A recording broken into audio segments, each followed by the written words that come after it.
of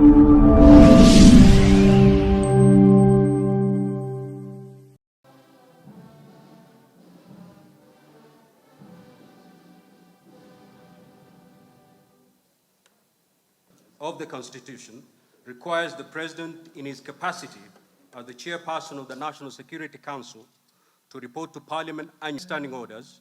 I notified honorable senators of the place, date, and time of today's special sitting via...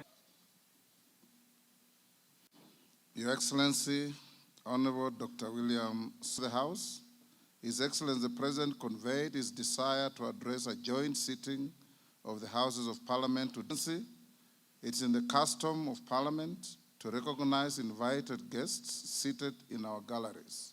Also accompanying the Deputy Chief Justice are Honorable Justice Oscar Angote, Presiding Judge of the Environment and Public Service and Human Capital Development, the Honorable Kenneth Marende, EGH, Principal Secretaries, members of the Diplomatic Corps, and heads of constitutional commissions.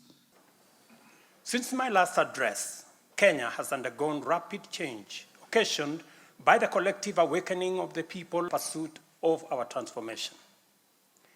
The context in which I make this national address is not only commitments we have made to one another and to our beloved nation, meaningful engagement, thorough understanding, and thoughtful response. Concerning the direction of development in relation to democracy, human rights, and fundamental freedoms as well. Number one is the report on all measures taken and progress achieved in the realization of national values. The second, report on progress made in fulfilling the international obligations of the Republic of Kenya. And the third, report on the state of our security. Now, therefore, I hand over the reports to the Speaker of the Senate and to the Speaker of the National Assembly. Thank you all. God bless you, and God bless Kenya.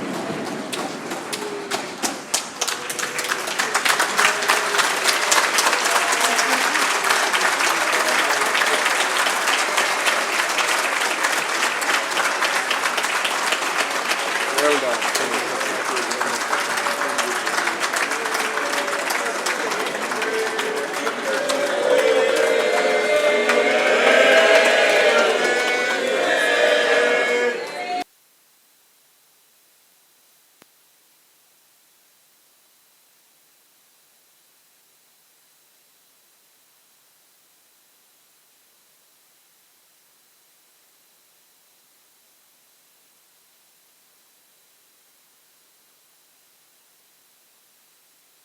A food secure Kenya, where families need not to worry or worry less present levels, while 4 new sugar factories are under construction.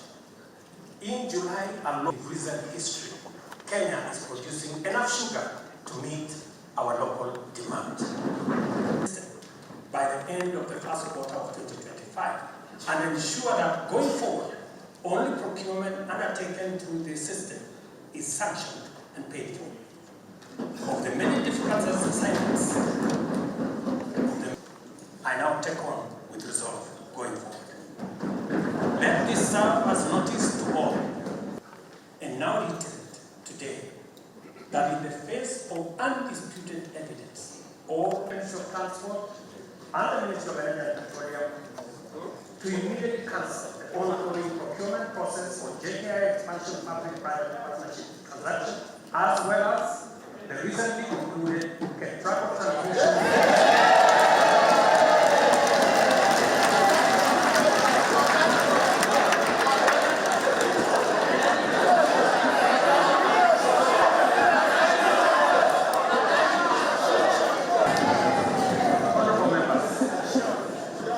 The President did not prevaricate.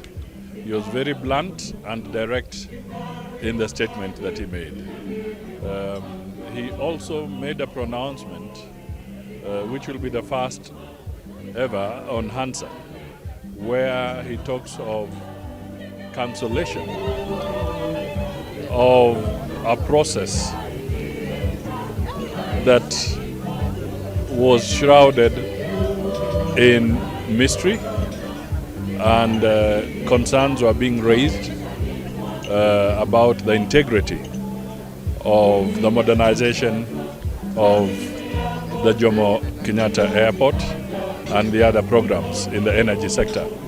So his very categorical statement, I think, is a major sigh of relief to the people of Kenya. It has set a new bar in terms of those who want to partner with us, so that now if there are any partners who want to come forward, they must come with clean hands, so to speak. Okay? There's the famous saying that he who seeks equity must come with clean hands. So it is important that those who want to partner with us in various programs must have the integrity that is required. And clearly, the decision made in a different court about the group was a very clear evidence that you cannot proceed with that group. So I think that is important. He talked candidly about security and the abduction agenda that has been in the atmosphere. He also called on Parliament not to delay crucial bills, like the conflict of interest bill. It's a very important instrument in the fight against corruption. So that bill has overstayed in Parliament. It should come out. He talked about the economy. He talked about agriculture. He talked about the femicide and other ills. So these are very critical and pertinent issues. And I think the President has made a good account of today's State of the Nation address. But I think we should not cloud the very important statement the President has made by trying to personalize and focus on one issue. Yes.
Honorable members.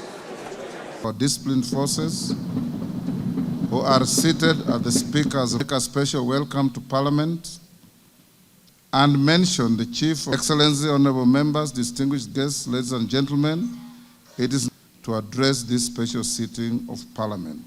Welcome. Honorable members, distinguished guests, please be upstanding.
A food secure Kenya, where families need not to worry or worry less pressing levels, while 4 new sugar factories are under construction.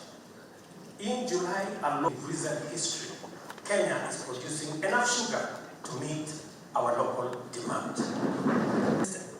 By the end of the first quarter of 2025, and ensure that going forward, only procurement undertaken through the system is sanctioned and paid for. Of the many difficult assignments, I now take on with resolve going forward. Let this serve as notice to all, and now reiterate today that in the face of undisputed evidence, all Ministry of Transport and the Ministry of Energy and Petroleum to immediately cancel the ongoing procurement process for JKI expansion public-private partnership transaction, as well as the recently